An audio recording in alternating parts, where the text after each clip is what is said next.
So she starts telling me about what her friend and her friend's boyfriend do when they're alone, is they each get a fresh pair of sweatpants out of the dryer, they put them on, and then they fart in it consecutively, and then they take them off, switch them with each other, and then they just sit there in each other's farty sweatpants. But the craziest thing about it, though, is her name is Lexi. Lexi. Her name is Lexi.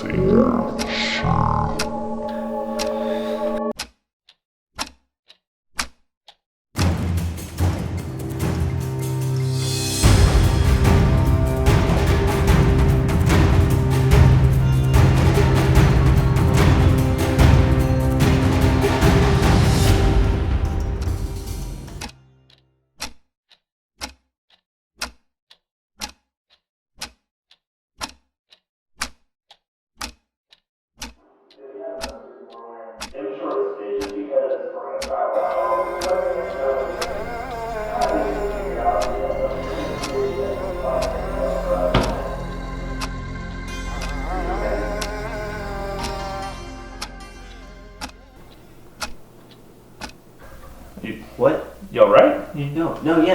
Yeah. So, I'm sorry. No, it's okay. Okay. I know. But we, anyway, so we're doing that. The thing is, we tried this last night, and now there's a bunch of brown stains just going up and down the backs of our sweatpants. So now we have to rewash all of our sweatpants.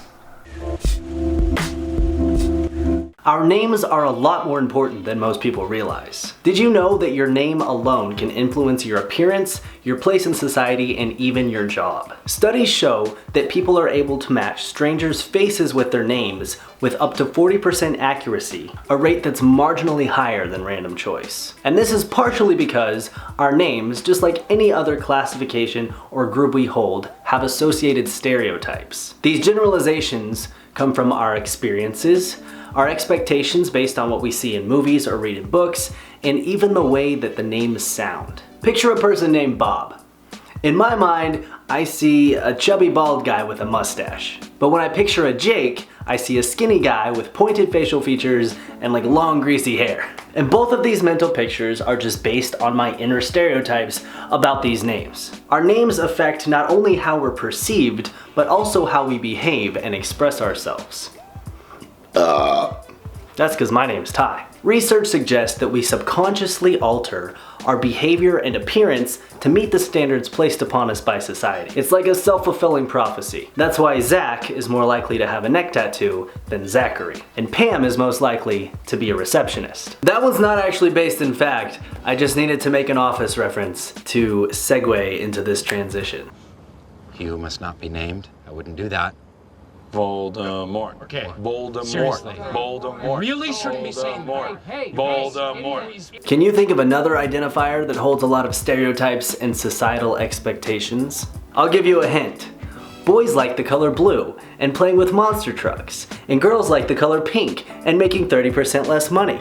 Did you guess gender? It's gender. And since these two concepts are so similar, it's pretty clear why trans people would feel so disconnected to their names in the same way they do their bodies. In transitioning, choosing a name that helps us express our identity is really liberating and often marks a new era for us as we explore and grow into our identity. Which is why you'll often hear the word dead name, because to a lot of us, that part of our lives is in the past, it is gone, and it is buried. In my experience, there was sort of a shift in perception of my previous name. And that sort of came when I denounced it. It felt like it went from being the incorrect name to the absolute wrong name. It was like my old name was no longer an uncomfortable identifier, it was a slur. For many of us, our old names are triggers that cause traumatic events and feelings to resurface. An article on HuffPost sums it up. What we're called has power, and hearing a blatantly masculine or feminine name applied to you when you're trying to realign your gender in a different direction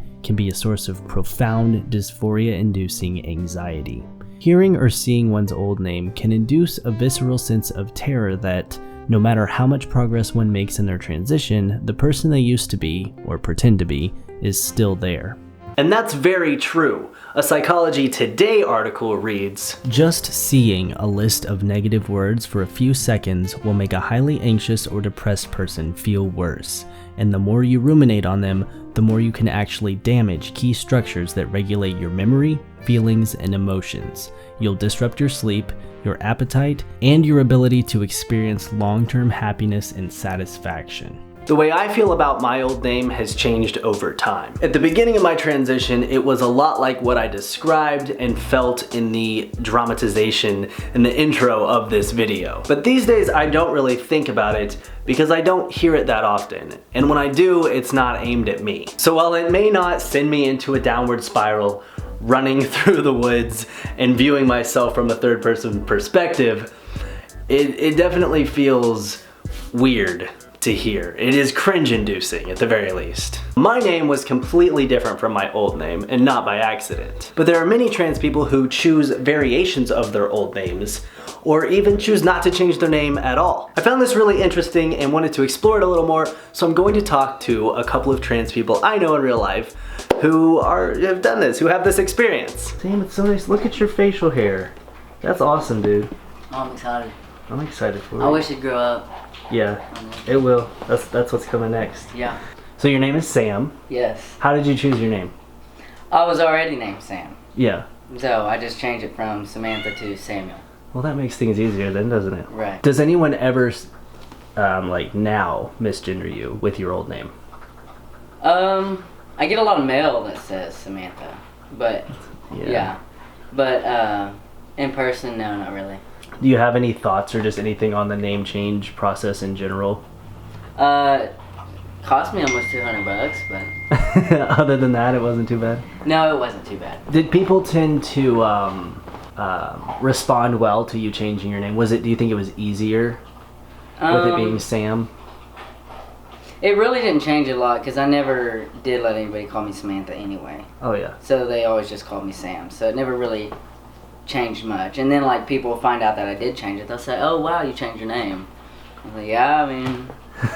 So. Well, that's cool. But I think that had I changed it to something completely different, people would still misgender it because, like, I work with a bunch of old people that have known me for all my life that worked with my dad. They still mess up. Even some of them will say, "I'll just say it because I can't say he." That's fun. And it drives me nuts, but. So in that way, you're kind of taking the power out of their hands to misgender you in that way. Yeah. That's cool. Yeah. That's really dope. I think that's all I got for you, dude. All right. Tight. Thanks, man. You're welcome. So now I'm calling my cousin Tristan. Hello? Hi, Tristan. Can you talk? Yeah. Okay, awesome. So I'm making a video about old names, and I just wanted to ask you, in your experience, how you chose your name. Well, I've always liked my name, and it's not really like a gender binding name, and so I kept the same name. I never really wanted to change it, and I know a few girls who have the name Tristan, and so I just decided to keep my name the same. That's awesome. That's really cool. And how do you think that has affected your transition with keeping your name the same versus if you had changed it to something different? I think it's made it easier actually because, like with family and stuff, like not having to learn my name over again and like on my license, birth certificate, and everything. I don't have to go through the hard process of getting everything changed. Does your name ever cause any dysphoria? There's definitely been times where I've had dysphoria about my name just because it's not masculine or feminine. It's a very, gender fluid name. I feel like it's right there in between. It can be either or. So I've definitely had times where I thought I should exchange my name to something more feminine, but I've grown to become comfortable with my name and just like my name how it is and not really feel the need to change it.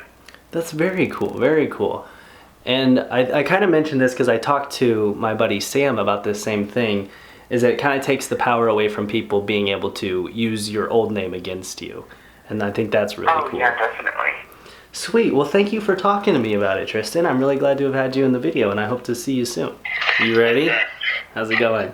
Good. I'm excited. You got your McDonald's? This is my buddy Sam. What? I tell him that your name was Sam. Sam? Yeah. Yeah, that's my name. Tight. Okay, you're gonna have to calm it with the McDonald's though. It is a little loud on my end.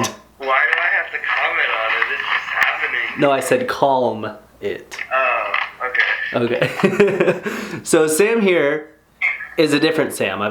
This is our second Sam of the video. But don't well, remember my roommate Sam?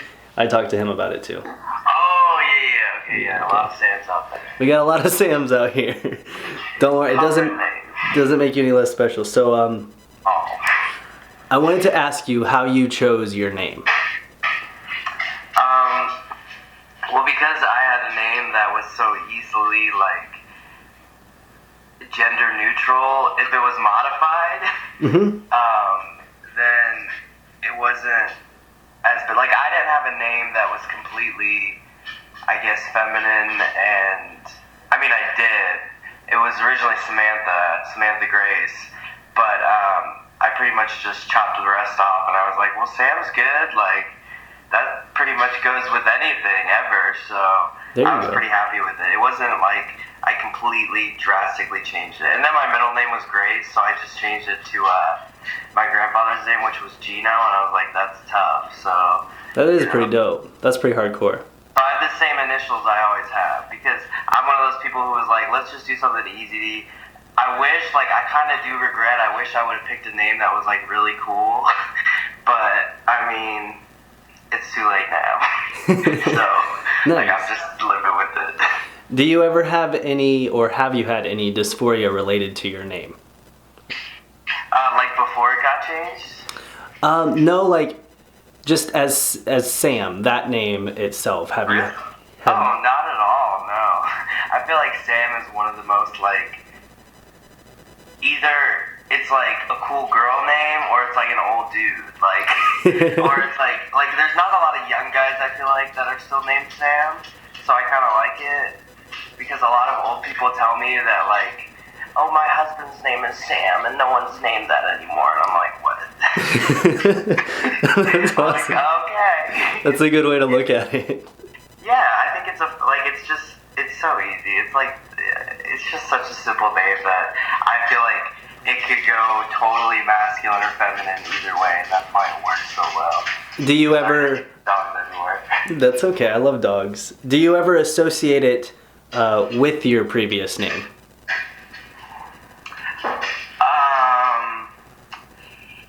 Yes. That's kind of a weird question. Yeah. I guess I do, because obviously I'm always going to remember my old name and, like, think about it, but since everything legally and on my license, it's all been changed and it just says Sam now, I think it's just, like, not a whole new name for me, because it's still, like, I always went by Sam. I never went by Samantha. I probably should have clarified. But even, like, when I was growing up, I just went by Sam. So I guess I'm just so used to it that I didn't really care either way. Sweet. And, you know, yeah. Awesome. Well, thank you so much for coming on here and talking to us. Oh, shit. I dropped my vape. You want to say bye to him? Yeah. Vape us out. Beautiful. Wow. Isn't it cool how trans people all have unique experiences and lives and feelings, and we're people? So many interesting perspectives. In conclusion, I think we all just deserve to be called whatever makes us feel the most comfortable. And now, a word from our sponsor. Hi, I'm Ty. That's Tygh. Check out my YouTube channel. Why? Because it benefits you. I have binder giveaways, I have packer giveaways, I document my minoxidil journey, I document my metoidioplasty journey, and I vlog. Also, check out my website. I have loads of resources for the transgender community, and you can get this awesome t-shirt. And check out Tiger's beard butter and facial cream. So subscribe now. What are you waiting for? So yeah, thank you Ty for sponsoring me, for the love on Patreon. Thank you to everyone on Patreon. Guys, you guys are really killing it. Shirts are going out soon. I'm also doing Vlogmas over there. So new video every day December up until the 25th. Gonna be dope. It has been, it is currently dope. So check that out if you're interested. It's available to all Patreon, everyone on there. So, so that's fun. I'm really excited about this change in my channel. Was stoked to make this video. It was a lot of fun making this video, just getting to really put some effort into it. I like it, I enjoy it. I have this new found, you know, revamp, this passion I feel again for the video. So that's really good. I'm glad that I decided to change things up, and I hope you guys enjoyed it. I just, that's it guys. I hope you have a great day, and I'll talk to you soon. Bye.